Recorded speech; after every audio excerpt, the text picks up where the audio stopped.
Photographs Deconstructed with Simon Q. Walden. First of all, just look at this shot in terms of this is the space that we're working in. And as you can probably gather, you know, it's not a big space. Opportunities are somewhat limited, particularly for somebody like me who likes to shoot with about 100mm lens for portraiture or figure work. You know, there isn't space to do that. And just while we're setting up some other stuff, I kind of saw this larger environment and actually thought, do you know what? I like that. How can I structure a shot that includes that broader environment, but still makes for an interesting picture? I didn't just want the two girls, Alex and Shane, just kind of slumped on the sofa or whatever. I wanted to give the look that they were posed within the space. And so that's what we've done. We've put the two girls at different heights. Now, interestingly, normally what you would suggest with the couple is that you want the eye line of one to be at the lip height of the other. But actually, the way I've set this up here is it's the eye line is level with the bust height of the other. And that's quite important that compositionally that joins the two together. I've also looked at the way that, first of all, Alex's legs are posed on the right-hand side of the images. She's got one negative camera, which of course foreshortens it and makes it disappear. So I've asked her to cross the other leg across, so that gives that sense of long legs.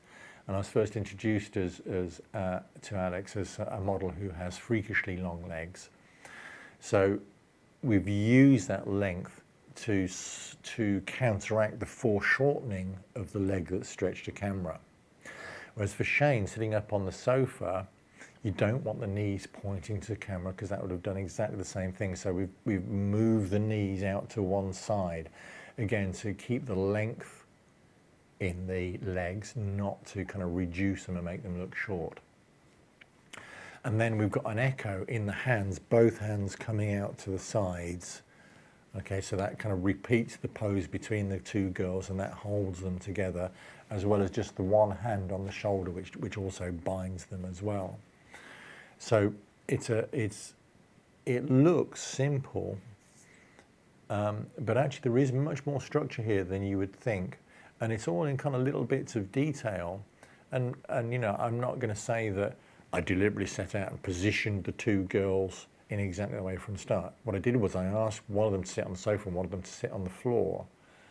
And then, having seen how they had arranged themselves, I tuned their posing to pull all those elements together.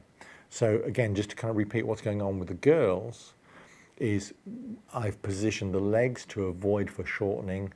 I've looked at echoing the shapes of the arms between the two girls as a way of making them join together. I've left the hand on the shoulder as a binding element between the two. And then, so that's a clearly, you know, is a controlled pose. That pose now works in the larger, messier environment because it is a structured point within this much more natural area.